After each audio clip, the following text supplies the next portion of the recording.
morning, everybody. Happy Friday. Wrapping our week up. We just finished 2 Thessalonians chapter 1. We're going to get right into chapter 2 today. So grab your coffee and let's get going. Chapter 2, 1 through 4 says this: concerning the coming of our Lord Jesus Christ and our being gathered to him, we ask you, brothers and sisters, not to become easily unsettled or alarmed by the teaching allegedly from us, whether by a prophecy or by word of mouth or by letter, asserting that the day of the Lord has already come. Don't let anyone deceive you in any way, for that day will not come until the rebellion occurs and the man of lawlessness is revealed, the man doomed to destruction.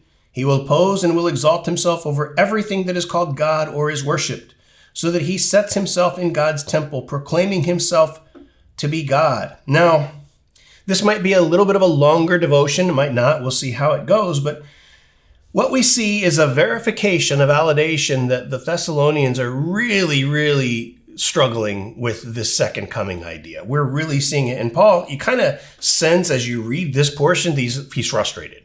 He's like, okay, guys, enough of this. It hasn't come. Here's how I know it hasn't come. And he brings about this idea of an antichrist. And gives us some accounts of who this antichrist is. And there is tremendous speculation among Bible scholars as to whether or not Paul is talking about the Antichrist or a Antichrist, someone like Caligula, who would have shortly come after this and potentially fit some of these descriptions. So it really begs the question, who is this man of lawlessness that Paul is talking about? Now, I'm not going to speculate. I can tell you what I think. I think he's talking about the Antichrist. But I don't know for sure. Here's what he says. In this summary, what we're seeing is that he is a man of lawlessness. And there are a lot of questions that are unanswered, but we can see certain things. One, he is a man. He is a human. He's not an angel or he's not a demon. It calls him a man of lawlessness. He is quintessentially lawless. He's called that. He considers himself above the law. He is lawless, considering himself subject to no law. So he's going to be a leader and someone in position of authority. Now, because we know that there's only one person who is above the law, namely God. He is the creator of the law, that this man of lawlessness is claiming to be God. So that's kind of Antichrist-like in and of itself. He says that in verse 4, that who opposes and exalts himself against every so-called God or object of worship. So he's taking on his own seat in the temple of God. This is blasphemous. That's who this man is going to be. He proclaims himself to be God, it says. This man of lawlessness claims to be the final climactic Antichrist to me, based on this knowledge. He's not a man, but he considers himself a God, and he's not Jesus. We know that, and he doesn't believe in Jesus, and that's the ultimate expression of Antichrist. There have been many Antichrists who have come. We know that from 1 John chapter 2. But this one seems to be a little bit different, and we can speculate that he is the last, going to be destroyed at the actual coming and return of the Lord. He is born for destruction. Paul calls him the son of destruction. It's in his DNA, so to speak, that he is satanic in nature, but he will also be destroyed. He's going to fail. He doesn't have a future, so his lawlessness is kind of irrelevant, even though that is how he will be recognized. As a man, he is still coming, and we know that. Verse 9, the coming of the lawless one is by the activity of Satan. He's not Satan. We understand that. That's a commentator Jared writes that, and I have a whole bunch of notes here.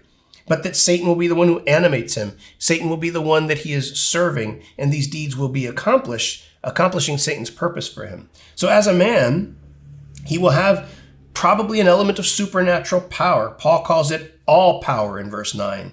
And he will work signs and wonders. And the ESV translates that and says he calls them false signs and wonders. So we should be careful.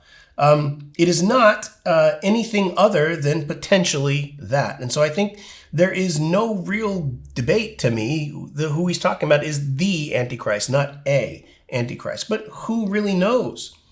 What we do know is that he is going to be one bad guy, and it should be evident to those of us who call ourselves believers. That's who this man is. Now, you might be thinking, Pastor, how can you get a devotion out of this? Well, I'm going to tell you how.